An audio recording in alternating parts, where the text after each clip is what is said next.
नाशिक शहरात अंमली पदार्थ विक्री करणाऱ्यांवर कठोर कारवाईचे आदेश पोलीस आयुक्त संदीप कर्णिक यांनी दिले होते। त्यानुसार अंमली पदार्थ विरोधी पथकाच्या प्रभारी वरिष्ठ पोलीस निरीक्षक सुशीला कोल्हे यांना गोपनीय माहिती मिळाली की रोहन बिपिन गोठी वय वर्ष 18 राहणार शिवराम बिल्डिंग राणेनगर आणि समीर अमोल वानखेडे वय वर्ष 18 राहणार महालक्ष्मी मंगल कार्यालय शेजारी सिडको हे दोघे होंडा शाईन मोटरसायकलवर इंद्रानगर पोलीस ठाणे हद्दीतील जाजू शाळेसमोरील मोकळ्या मैदानामध्ये राणेनगर येथे एमडी अंमली पदार्थ विक्रीच्या उद्देशाने येणाऱ्या अंमली विरोधी पथकाने सापळा रचून दोघांना मोठ्या शिताफीने ताब्यात घेतलाय।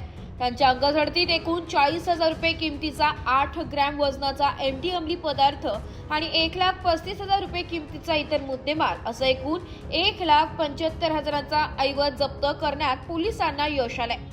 सदरची उल्लेखनीय कामगिरी अंमली विरोधी पथकाच्या टीमने केली आहे। एस मराठी न्यूजसाठी नाशिक शहर प्रतिनिधी नाशिक।